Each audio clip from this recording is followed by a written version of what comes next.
j'avais très hâte de voir ça. Et eh bien, en fait, j'étais très déçu. Là. C'était une sorte de ramassé de clichés convenus. Là. Presque tout sonnait faux là-dedans. Ah ouais. Ouais.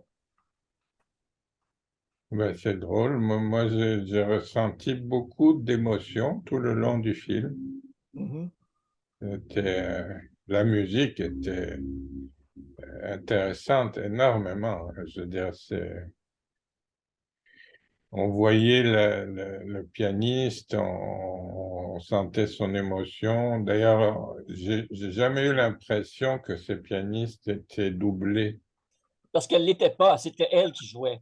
Oui, c'est une vraie pianiste. Oui. Ah oui. Oui, oui, oui. Ah ben, mais pour les jeunes filles aussi ou... J'ai l'impression pour deux. Pour l'autre qui était bonne aussi, là. Je sais pas. Ouais, celle qui était plus staccato, là, elle, il y avait celle qui jouait très mécaniquement, là, Sans émotion. sans émotion, comme disait la sœur. Euh, et il y avait Alice Champagne qui, elle, Hum, y hum. mettait beaucoup d'émotion, oui. Moi j'ai beaucoup aimé le film. Il y a été une période où j'ai eu beaucoup de religieuses en consultation. Et Sœur Lise, la prof de français, Oui, quand elle dit je suis rentré en communauté pour enfin être protégé ou tout ça, c'est tellement connu dans ma pratique avec des religieuses, cette chose-là. oui. Oui. Euh, et, Salut, Mohamed, bonne fête. Tu m'entends pas. Bonjour Karim. Bonjour, Mohamed. Ça va, bonjour. Bonjour, Mohamed. Bonjour. C'est la fête de la fin du Ramadan aujourd'hui. Ah, Oui, malgré ça, je suis là. C'est ça, justement.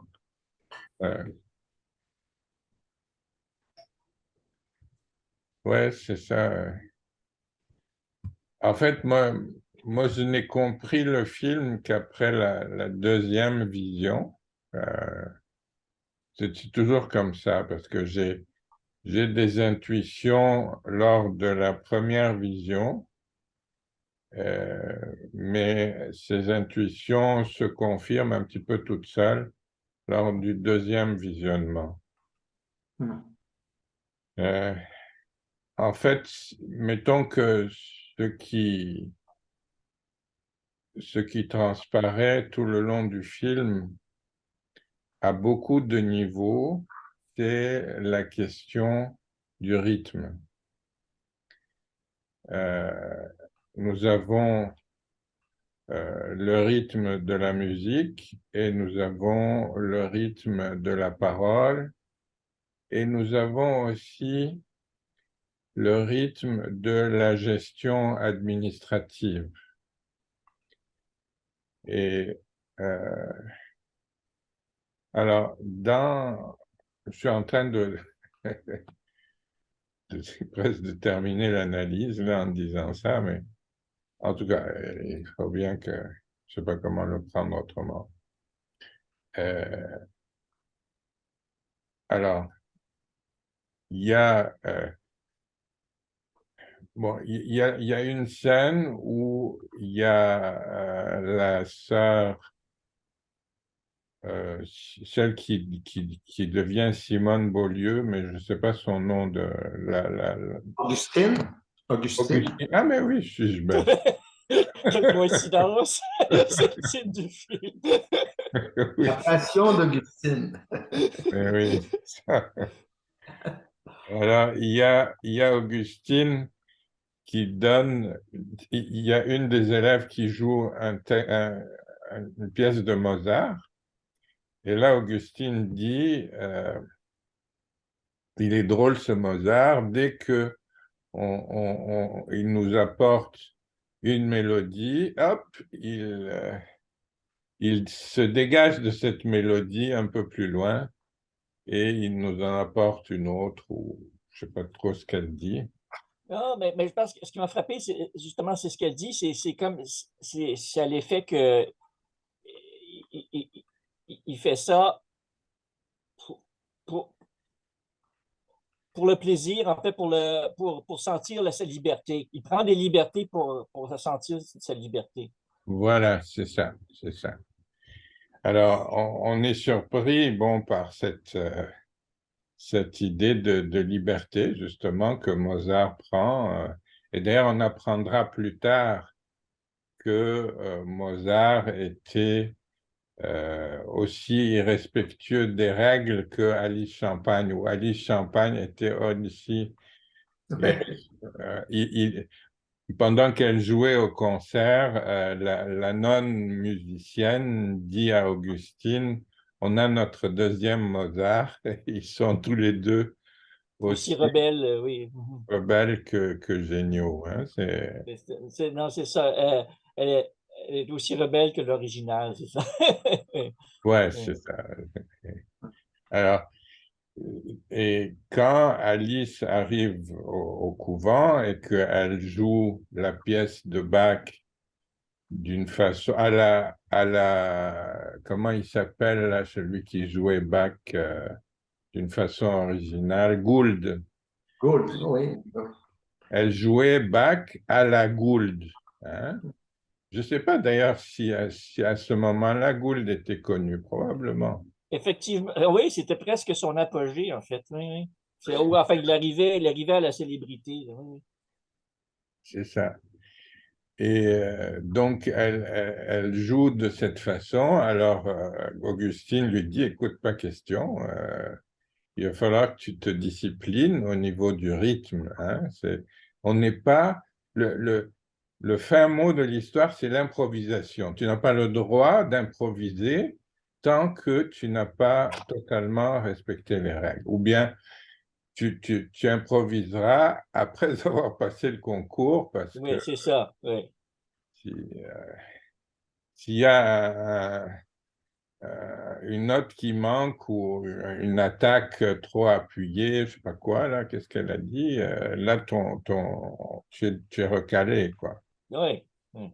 Donc, il y a l'idée du rythme dont la régularité doit être maintenue, et le fait d'éviter l'improvisation. Hein, c'est ça qui compte le plus. Et le mot improvisation est repris par la supérieure générale quand elle s'adresse à Augustine Oui. en lui disant tes improvisations ou vos improvisations sont un peu de type narcissique. Vous ne tenez pas compte des règles de la congrégation, vous vous occupez de votre couvent. Hein. Donc il y a l'idée de l'improvisation est une forme de narcissisme, finalement. Oui. Oui. D'ailleurs, c'est très drôle là-dessus parce que la supérieure générale embrasse la bague de l'évêque et on sent toute la... Elle se plie à la règle, la supérieure, la grande supérieure, pour embrasser la bague. Ouais, Mais elle mordrait l'évêque, la main de l'évêque. ouais. Et ça me permet ce qui me frappe à l'instant, là, c'est que les, ces deux rivales invoquent toutes les deux la notion, le mot de communauté, mais ils mettent des contenus très différents. Pour la générale, la communauté, c'est l'ordre hiérarchique des préséances. Bon, alors que pour Augustine, la communauté, c'est une sorte de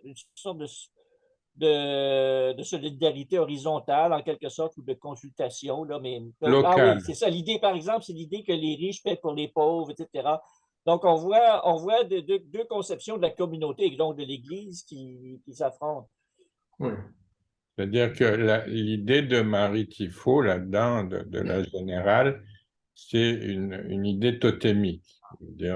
Elle est la supérieure de la pyramide, et elle doit faire respecter les règles de la pyramide, alors qu'Augustine, elle est plus du côté de la production locale, de la vie communautaire du village, finalement, avec le député du village et la femme du député, et Ouais, ouais, ouais. les riches qui Ouais, payent pour les pauvres, etc. Donc, il y a vraiment un esprit communautaire local. Hein. ouais, C'est ouais, ouais, un esprit communautaire enraciné ouais, ouais. dans un lieu, pas un esprit communautaire nomade, là, comme on peut en connaître ailleurs. Là, c'est un esprit communautaire enraciné dans ces bâtiments, dans ces institutions. Mais ça rejoint ton idée du tribal, quoi. C'est la négociation en temps réel avec les instances, les puissances qui sont là sur le terrain, là. C'est Ouais, la négociation, c'est toujours se reprendre plutôt que d'avoir une sorte de schéma automatique qui existe sous la forme d'une règle stricte. c'est ça, totémique Oui, finalement. oui, oui, oui, c'est ça. Bon, alors, il y a la musique. OK, quand on parle de rythme, on parle forcément de musique, mais ce que le film met aussi en évidence, c'est qu'il y a du rythme ailleurs aussi que dans la musique. Bon, il y a le rythme dans la gestion administrative, donc les questions des improvisations dont est accusée Augustine, oui. Et que ça me mélange, je connais des gens qui habitent à Sainte-Augustine aux États-Unis, mais Augustine aux États-Unis, ça veut dire Augustin. Alors, C'est ça. Ouais.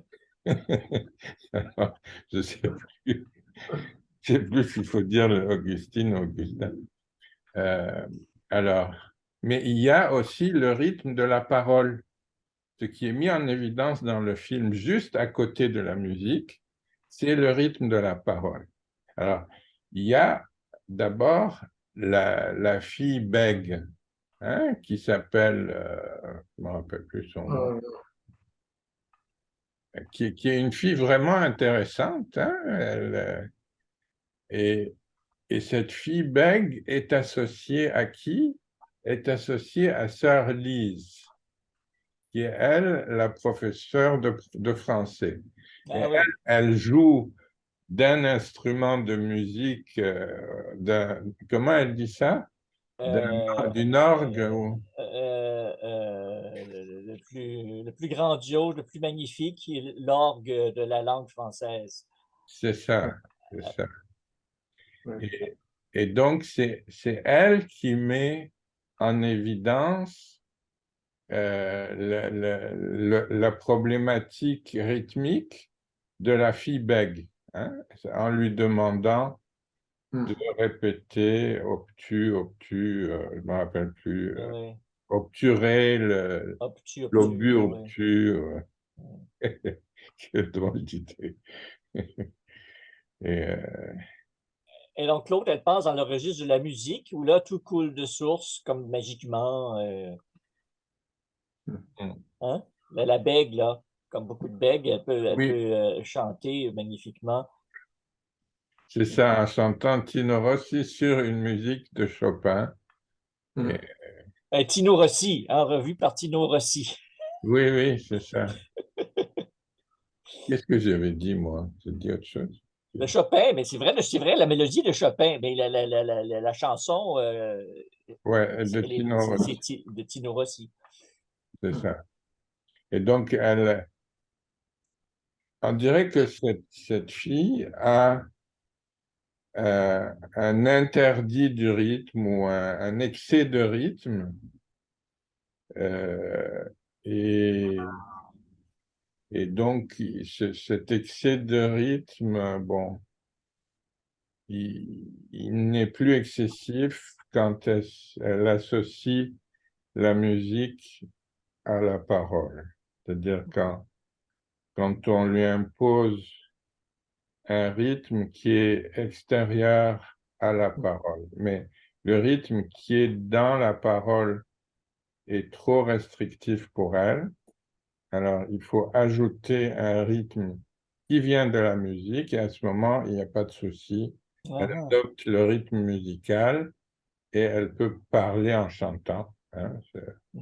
D'ailleurs, ce qui arrive à tous les bègues, hein, c'est que quand ils adoptent un rythme de type spectaculaire, enfin de type imaginaire, je veux dire, de type pour les autres. Je ne sais pas comment dire ça. Non, mais c'est très intéressant ce que tu viens de dire. Parce que si on met ça en anglais, ça prend plein de sens. Parce que en anglais, il y a l'expression être self-conscious, c'est-à-dire être embarrassé, là, parce que c'est la situation des bègues. Ils sont trop conscients d'eux-mêmes ayant à produire quelque chose. Là, ils sont comme le trac. Oui. Parce qu'ils sont trop conscients. Leur conscience de soi se met dans le chemin de ce qu'ils ont exprimé. Alors, Oui. si c'est plus eux qui parlent, si c'est quelque chose de plus large qui est la musique, ben là, ils s'oublient. Dans la mesure où ils s'oublient, leur parole peut se libérer. C'est ça, parce que là, ils se soumettent à une autre loi que la leur et à ce moment, il n'y a pas de problème. C'est une loi extérieure et donc un rythme extérieur et il n'y a pas de souci. Donc on peut penser que la problématique des nonnes qui s'inscrivent dans la communauté est du même tonneau, mettons, hein, qu'elles ne sont pas capables de produire leur propre subjectivité. Alors, elles s'inscrivent dans une subjectivité pyramidale, totémique. Où elles ont été obligées de fuir leur propre subjectivité. Ouais, c'est ça. Compte tenu de, justement, Augustine. Augustine qui a fait une fausse couche, a fait son amour avec son professeur, là, parce que Augustine a eu une relation amoureuse, une déception amoureuse. Parce que ça passe très vite dans le film, hein, au moment où elle embrasse son professeur. Ouais. Et elle a fui. Ou que je sais. Ouais. Puis elle dit à la fin à sa sœur, mon expiation est terminée. Là. Je sais pas trop. J'ai Mon payé. chemin de croix est terminé. Oui, oui, c'est ça. Oui. Ouais, c'est Mon chemin de croix est terminé, c'est ça. ouais. Mais c'est comme. Ouais. Mais ouais, ça me donne l'impression. Moi, j'ai l'impression que c'était pas une simple couche. J'avais l'impression, moi, que c'était un avortement. Hein? Ben, on ne sait À pas. partir de là, elle ne pouvait plus se permettre une vie normale. Il fallait quelque chose. En fait, il y a Il une fallait ambiguïté, qu'elle là. donne sa vie d'une certaine façon là, pour en faire quelque chose. Parce que, bon. Oui. À Mais moins que sa fille, ce soit Alice Champagne. Et que... oh my God. Ouais, ben non, ben ça, c'est comme énoncé, mais comme c'est comme symbolique, là, tu sais, symboliquement, c'est vrai. Mais C'est vrai. Oui, c'est ça. vrai. Mais j'ai pas les. Non, ça. Non, c'est invraisemblable, je L'impression. reconnais, mais c'est que au moment où elle lui avoue, où elle fait l'aveu de son amour pour Bukowski, c'est à ce moment que Alice consent à aller jouer et aller faire le concours. Ah, oui. Oui. Donc, elle accepte de sortir du giron en public, tu sais. Où Augustine se met sur un même pied d'égalité qu'Alice.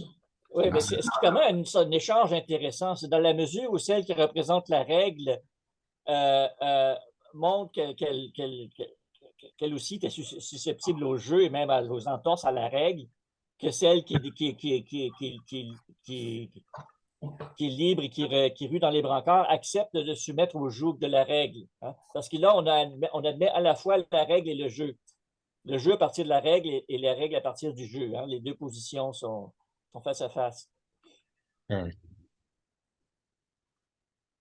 Mais il y a moi, la première scène, Augustine marche sur le Richelieu gelé. Hein? Ah oui. Et c'est intéressant parce que la rivière, le Richelieu est notre témoin parce que ça m'a fait penser à la théorie de Kurt Lewin, je ne sais pas trop, qui en 1900, à peu près 1945-50 ont inventé une théorie du comportement humain social en trois types: gel, dégel, regel. Et la rivière va justement dégeler et c'est à la fois l'histoire d'Augustine, son propre dégel, mais c'est la société québécoise aussi, son propre dégel. Tu sais, c'est intéressant. C'est le moment justement, où les religieuses quittent leur habit. Tout ça, le grand dégel. Pour moi, c'était un des moments les plus touchants. Là. Comment c'était une sorte de vraie. C'était vécu comme une sorte de traumatisme pour plusieurs là, d'avoir retiré cette armure qui conférait une puissance, une identité, puis de devenir nu d'une certaine façon en s'habillant presque en civil avec ses coupes de cheveux un peu ridicules. Augustine dit: j'ai l'impression de perdre mon identité au moment où elle change de vêtements. Ouais. L'identité est beaucoup associée à la persona, Oui. la robe noire et tout ça. Et c'est intéressant aussi, c'est devenir être habillé une persona comme tout le monde. Parce qu'elles étaient trop 19e siècle, là. Trop veuves, comme l'autre. Veuve du 18e siècle, oui. C'est intéressant, là. Mais en même temps, il y a un mouvement de ressac actuellement depuis 20 ans dans l'Église aussi, où on reprend la robe, on reprend l'habit. Oui, c'est présent dans les nouvelles communautés catholiques, là, peut-être plus en France qu'ici. Mais, tu sais, j'ai passé un an à Cannes, et Cannes est juste en face de l'île Saint-Honorat, où il y a un couvent de bénédictins, et au milieu des baigneuses en bikini, tu as souvent des moines en robe qui circulent. C'est assez drôle. Quand c'est pas en monokini dans ces coins-là, là, mais c'est drôle. Moi, je suis comme un petit peu familier de leurs voisines sur ces mêmes îles, les petites sœurs de Bethléem. J'ai fait des petits séjours de temps en temps. Puis ça aussi, c'est une nouvelle communauté qui porte un habit relativement strict, qui s'inspire des églises d'Orient, tout ça. Là. Donc, il y a un certain retour à l'ordre, mais pas dans l'esprit justement du 18e siècle, dans un esprit beaucoup plus ancien, plus oriental, un peu plus détendu, mettons, là. Pas exactement dans l'esprit absolutiste ou hyper réglé comme du papier de musique là, de l'Église catholique classique, l'Église romaine, le style romain, plus un style oriental plus coulant, mais quand même où les choses soient quand même nettement marquées. Hein? Parce qu'autrement, si on tombe dans le flou, l'improvisation, ça aussi, c'est désorientant. On ne sait plus quoi en faire. C'est normal qu'il y ait une sorte de retour de balancier, dans une certaine mesure. Ouais. Mais ce n'est pas pour retourner à la position d'avant. C'est comme une sorte d'ajustement. Parce que, on le voit, l'excès, là, je veux dire, passer du 18e siècle à la messe à gogo, là, On nous montre ça comme si c'était admiratif, mais bon, en réalité, c'est là que les gens se sont dit, bon, pourquoi je viendrais ici? Je vais rester chez moi. Du gogo, j'en ai chez moi. Là. Ouais, C'est pas pour ça qu'on va à l'église. c'est Tu sais, ça. les prêtres, les déguisés en Beatles, et bon, quel intérêt? On a ça à la télé. Et c'est Sœur Lise qui dit la phrase quand le Dieu sans grandeur, là, je me rappelle plus la phrase, où, Oui, quand on donne pas à Dieu toute sa grandeur, on obtient un Dieu sans grandeur, ou quelque chose comme ça, là. oui, oui, oui, oui. Alors, plus personne peut prendre au sérieux. Hein? Ouais, Si c'est complètement ordinaire, ben, OK, c'est pas intimidant, mais de non plus, de l'autre côté, ça n'attire aucun respect, même aucune curiosité. Là, alors, tout le monde s'en va. ouais. Enfin, moi je trouve que ce film aussi pointe du côté de l'identité québécoise, c'est-à-dire qu'il peut porter à la réflexion sur l'identité québécoise et sur ce qui, de la période passée, a été retenu par la période présente, hein. Donc, bon, c'est sûr que la musique a été quelque chose qui a été largement sauvegardé de la période précédente. Je veux dire, l'engouement des Québécois pour la musique ne fait aucun doute, la musique classique en particulier. Euh, En même temps qu'il y a cet engouement un petit peu problématique pour la langue, hein, la question de la langue. C'est sûr que le français fait partie de l'héritage qui a été retenu, mais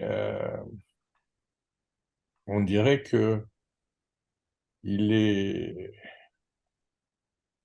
bon, il, il- il est resté très politique, alors que la musique n'est pas politique. C'est-à-dire, la musique, on s'y adonne avec plaisir, alors que le français, on s'y adonne avec esprit de revanche ou avec Mhm, avec récrimination. C'est-à-dire, mhm. c'est pas une jouissance pure que de s'adonner au français. Euh, c'est autre chose. Il y a C'est un élément de devoir, en quelque sorte. Hein? c'est ça. Ouais. Il y a pas eu la jouissance là il y a la différence entre tout nu et toute nue, hein, Oui. qui s'est maintenue. C'est, le tout nu n'a pas accepté le tout nu. Hein, c'est comme Oui. c'est-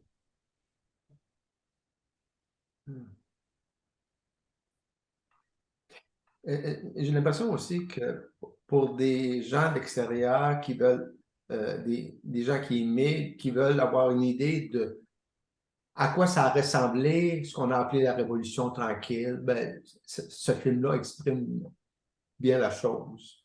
La ouais. révolution entre autres, dans l'éducation, entre autres. Ouais, mais j'ai diverses réserves à ce niveau-là. Moi, j'ai l'impression d'entendre les personnages habillés d'époque, mais ventriloquer les perceptions, les concepts d'aujourd'hui. Je n'ai pas l'impression qu'en temps réel, les gens parlaient. Ben, maintenant qu'on accède à la modernité, bon, ça, c'est des catégories d'aujourd'hui là, qui sont censées aller de soi. Mais les gens, c'était une sorte de renégociation à l'intérieur de l'Église. Ce n'est pas comme si on d'une vie qui se concevait chrétienne. Alors, j'ai l'impression que ça nous montre les choses de façon trop tranchée, comme si l'alternative à la conception totémique ultra rigide, c'était, bon, on n'a pas besoin, Dieu n'a rien à faire avec ça. Ben, et là, on est parmi des chrétiens. Là. Les chrétiens ne vont pas parler comme ça. Là. Même la religieuse ne va pas se réveiller la nuit en disant bon, c'est mon corps. Ben, ou comme si, dans l'idée que je compte à compte à personne là-dessus. Puis on ne va pas dire la foi au service de la musique. Moi, je m'attendais que la supérieure réagisse à ça. Dans un contexte chrétien, c'est l'inverse. Il faut que ce soit l'inverse. C'est clair que. Alors, on projette ce qui semble aller de soi aujourd'hui, là. Modernité comme propriété, souveraineté sur soi et l'alternative étant une sorte d'hétéronomie rigide. Alors qu'en réalité, la Révolution tranquille, c'est faite par les chrétiens eux-mêmes. Pourquoi elle a été tranquille et pourquoi elle n'a pas été une révolution? C'est parce qu'il n'y a pas eu de résistance et qu'une grande partie de l'Église était à fond dans ce projet-là. C'est des chrétiens qui l'ont fait par les politiciens, c'est les personnels des évêchés ou de grande partie de l'Église qui a contribué. Alors, c'était présenté de façon trop noire et blanc, comme ça l'est généralement fait à propos de tout ce discours-là. Bon, Révolution tranquille, grande noirceur. Donc, ouais, c'est tellement binaire, là, et ça, c'était une occasion manquée de montrer les choses de façon plus nuancée, là, qui montrait une sorte d'extériorité à la façon dont parmi les croyants notamment, qui étaient à ce moment-là encore la majorité de la population, les choses pouvaient se vivre. Mais c'est-à-dire que le film a montré la fin de quelque chose sans véritablement montrer le début de l'autre chose. Hein? On le voit quand même, là, tu sais, c'est Ouais. la boîte de nuit où vont les filles, puis bon, C'est une image d'Épinal, là, c'est pas et puis vraiment bon, il y a une l'espèce de analyse. prémonition de la sœur qui est rétive à envoyer le voile, puis il va dire, bon, vous allez voir, on enlève ça, puis on va perdre notre ordre, on va mourir seul à 80 ans, puis il n'y aura plus personne d'autre après nous. Tu sais, bon. Là aussi, c'est comme, encore là, c'est comme trop clair comme prémonition. Tu sais, c'est comme Ouais. projeté d'ici à là-bas. Ça aurait été intéressant tu sais, de montrer cet aspect-là du glissement là, qui, au fond, allait les rendre complètement caduques et superflus. Bon, c'est montrer que c'est quelque chose d'heureux, puis au fond, du point de vue d'aujourd'hui, là, bon, c'est aussi bien s'ils abandonnent tout ça, tu sais. C'est une sorte, on peut ménager les étapes pour celles qui étaient réellement là-dedans, là, les pauvres, mais au fond, l'idée, c'est d'être complètement libéré, puis de faire ce qu'on veut, puis bon, manifestement, c'est pas comme ça que les choses se présentaient. Il y a un aspect tragique là-dedans. On ne sent pas le tragique de la situation. Ouais. Ben, dans la scène où les religieuses changent de vêtements, c'est une grande souffrance. Oui, là, on le sent, mais j'aurais aimé que ce soit mieux verbalisé ailleurs. Tu sais. En passant, la supérieure générale, c'est une future PDG de je sais pas quoi, là. On le sait, c'est une femme de pouvoir. Presque pas futur. Oui, c'est ça. Ouais. J'ai un peu en action. 3 ans plus tard, elle est sous-ministre au ministère de l'Éducation, je ne sais pas trop quoi. Oui.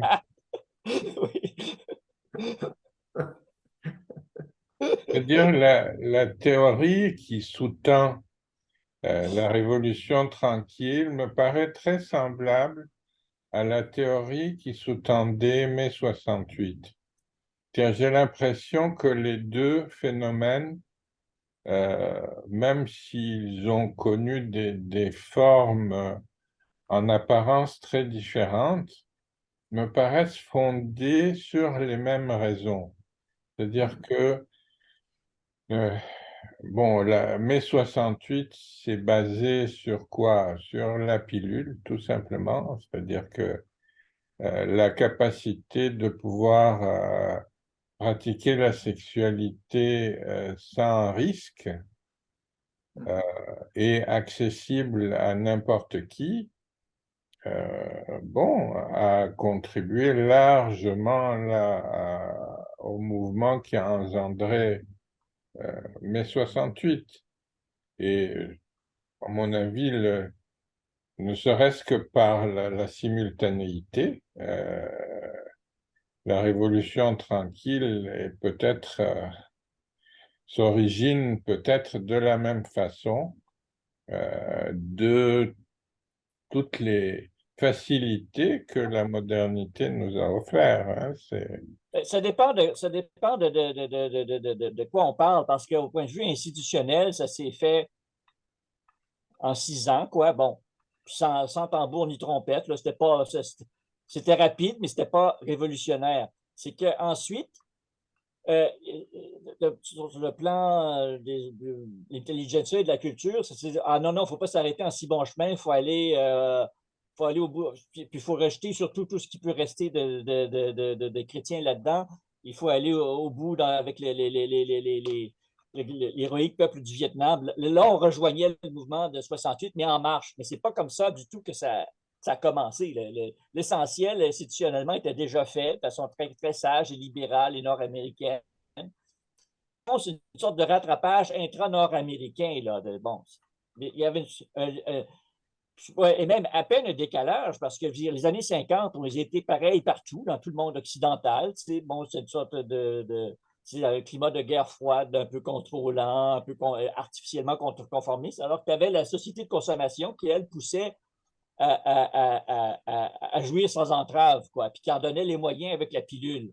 Donc, il y avait une contradiction entre ce qui exigeait l'économie de consommation et puis ce qui restait de morale bourgeoise qui a très facilement basculé parce que c'était en décalage avec les impératifs économiques. Donc, c'est une sorte. Puis c'est un rattrapage technocratique pour harmoniser ça dans une logique plus keynésienne que petit épargnant, tout ça. Là. Bon. Sauf que, évidemment, culturellement, ça fait une sorte d'avalanche. Donc, c'est ça, mais on était au même rythme que les États-Unis. Le grand changement, c'est l'élection de Kennedy en 1960. Là, on sort des régimes républicains, puis tout ça, puis on entre dans une ère de confiance, on va vers les étoiles, puis tout de bon. On est vraiment, vraiment coordonné avec le reste de la société nord-américaine. C'est-à-dire que Puis, le fait qu'on ait rejeté l'Église ne fait pas de nous des dinosaures. Enfin, c'est comme si... Exactement. C'est exactement la même chose s'est produit dans des sociétés même protestantes. Dire, les cas des Pays-Bas ou de l'Angleterre sont très connus, là, qui étaient des sociétés chrétiennes, rigoristes, conformistes dans les années 50. Ils ont tout balancé ça dans les années 60. Puis Londres est devenue la mecque de ce mouvement-là. Hein. Bon, j'en ai parlé au dernier film. Là, je vais à Londres. Tu sais, parce que c'était là que ça allait le plus loin, le plus vite. Ouais. Alors, c'est tout simplement l'adaptation rapide, mais pas très douloureuse aux impératifs de la société de consommation et notamment de la consommation sexuelle là, qu'évoque Karim, là, avec des nouveaux moyens technologiques qui l'arrachaient, disons,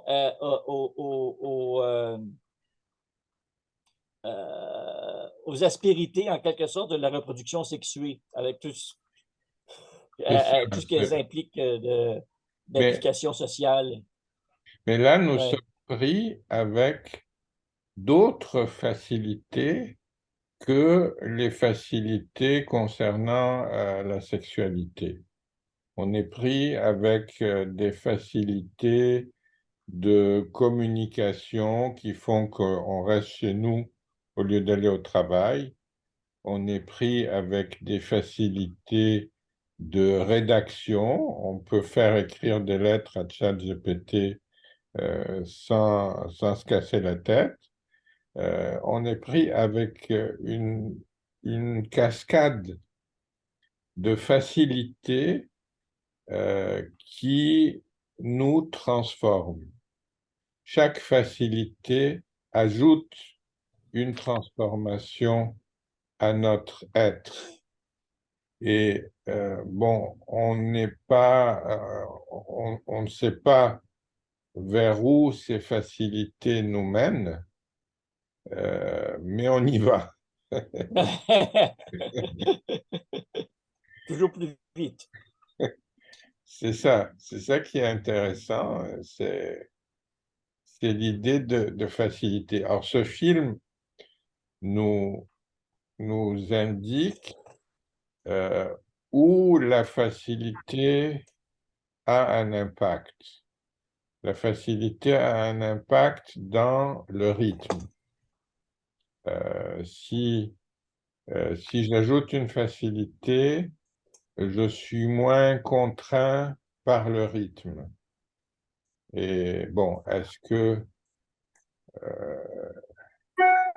il y a d'autres lieux où le rythme est comme ça, où l'intensité du rythme est atténuée?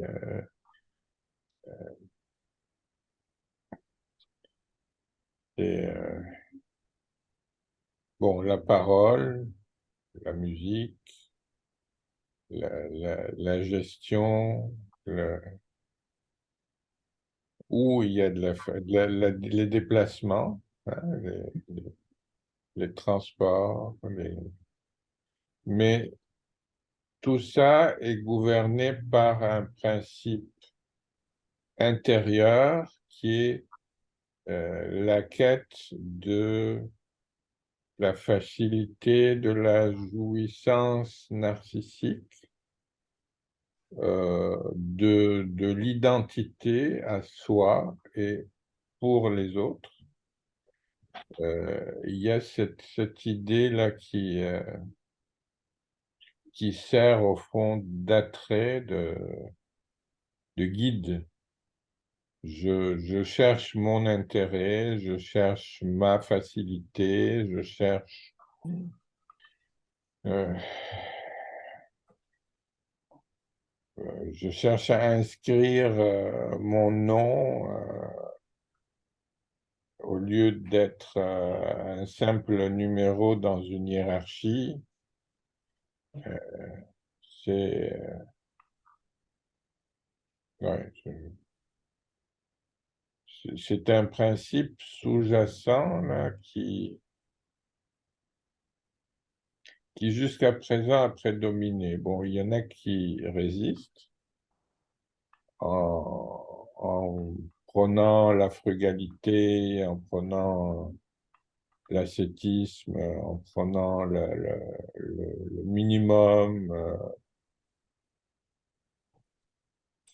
Ouais, mais ce qui est frappant, c'est là-dedans, structurellement, anthropologiquement, c'est la disparition des intermédiaires. Hein? C'est que euh, on élimine les médiations entre le désir et sa satisfaction. C'est ça la société de consommation. C'est comme ça c'est comme ça que l'économie fonctionne. Bon, tu as une envie, tu paies, tu la satisfais. Bon, et c'est de plus en plus facile et bon. Alors que le présupposé d'un système précédent, c'est que pour non seulement avoir ce que tu veux, mais pour survivre, il faut que tu aies certains gages, les gages d'une certaine position dans un système communautaire, que tu aies à rendre des gages à la société et à Dieu pour que ta survivance physique et même spirituelle soit assurée. Donc, une sorte de satisfaction différée, en quelque sorte, pour pouvoir s'inscrire dans ce système qui garantit la survie. Alors qu'on n'est plus dans la survie, on est dans la jouissance la plus... on enlève ces intermédiaires et c'est seulement la jouissance. Là. C'est directement le plus vite possible. C'est comme ça que l'économie fonctionne.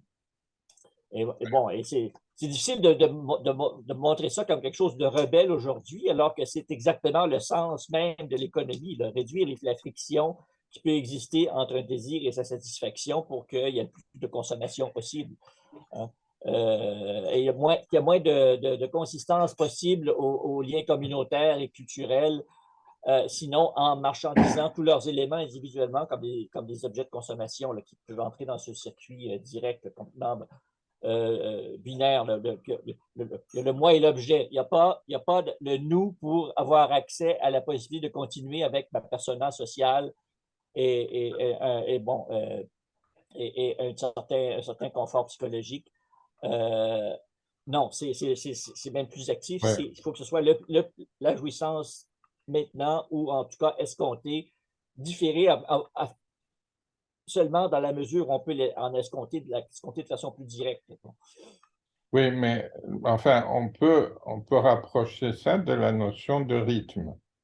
C'est-à-dire que le rythme de la satisfaction, euh, si jamais elle est là, est tout le temps contraint, sauf quand on arrive à ne pas le contraindre. C'est-à-dire il y a comme un rythme qui se fait ou qui ne se fait pas. Mhm. Qu'est-ce que tu as l'air d'en douter?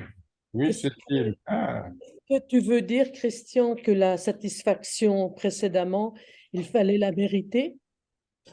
Exactement. Il fallait, mais et Enfin, un peu. même il fallait une sorte de détour pour même nier que c'était une satisfaction personnelle. Hein. Il fallait que ce soit quelque chose de validé, intégré dans un nous pour, pour pouvoir avoir cette existence qui n'était pas purement individuelle, en quelque sorte. Mais la survie et la prospérité étaient à ce prix, en quelque sorte. Il fallait que ce soit celle d'un nous et celle d'une persona sociale, c'est-à-dire l'individuation dans un rôle social de notre présence dans ce nous. Donc, il fallait passer par là pour avoir accès à soi-même. Alors que maintenant, il faut avoir accès à soi-même, à l'image de soi, pour être dans le grand marché du nous, qui est la somme en compétition permanente de tous les avatars, de tous les profils de consommation, en quelque sorte. C'est là que la révolution sur le plan anthropologique et économique. Pour ce que. Ouais. Et, bon, qu'est-ce que tu disais à propos du rythme? Oui,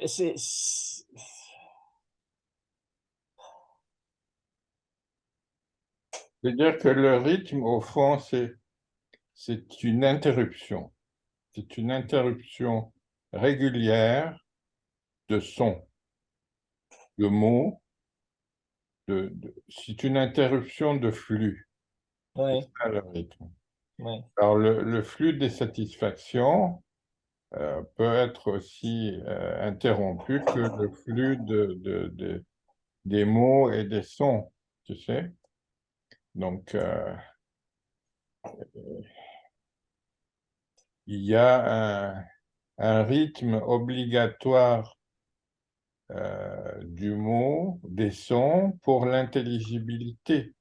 S'il Mhm. n'y a pas de rythme, les choses ne sont plus intelligibles, tu sais. Mais le rythme change, c'est-à-dire que même la langue de la sœur très rigoriste demande une sorte de distance à soi, de calcul de la syntaxe de la phrase selon les règles, comme une sorte de jeu d'échecs, demande une sorte de détour pour ordonner la partition de la langue. Plutôt que d'aller directement dans l'expression pop ou joyalisante ou bon, qui est une sorte d'exclamation, d'explosion de l'immédiat. Bon, qui évidemment s'est mis à être validé à ce moment-là. Bon, et puis la tendance lourde, c'est de balancer la grammaire, la syntaxe et tout ça, là. Donc, c'est un autre type de rythme qui est plus binaire, hein, comme c'est dimanche et lundi. Là, bon, travail est complètement mécanique ou pas, en fait, complètement intégré ou plaisir ou loisir complètement mobilisant en quelque sorte. Il n'y a pas ce mélange possible de l'activité utile dans le plaisir ou d'un certain entrain ou de pauses non cadrées dans le travail. Ouais, je reconnais que tu as raison à ce niveau, c'est-à-dire que on a changé de mode de la jouissance, c'est-à-dire que on a soit un mode de la jouissance qui est rythmé par les interdits, qui est rythmé par les interruptions régulières, et on a un mode de la jouissance qui peut réduire qui peut réduire la stimulation à zéro. Quand je joue de la guitare à l'église, il n'y a plus rien. C'est le niveau zéro de la culture.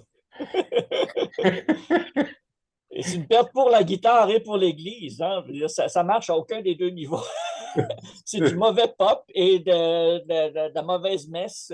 Ça marche à aucun. C'est ça.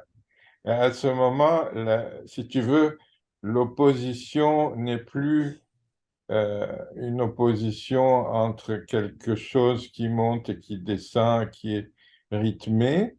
L'opposition devient entre la nullité et l'existence. Voilà. Donc, ou tu es dans la nullité de l'être, ou bien tu es dans l'advenu de l'être. Et on n'est plus dans la même logique régulière, si tu veux. Oui, moi j'aurais dit ça. J'aurais dit qu'avant c'était plus ternaire. Aujourd'hui c'est binaire en quelque sorte. Ouais.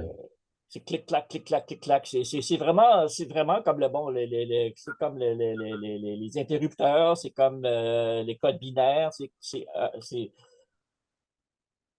Oui, c'est jour-nuit, si on peut bien dire ça, c'est parce que c'est simplement on-off, on-off, on-off. Bon, bon, c'est pas de rythme des saisons ou des gestes sociaux, là. C'est comme une machine, quoi. c'est parménidien, c'est l'être et le non-être Voilà. n'est pas. Voilà. Ouais.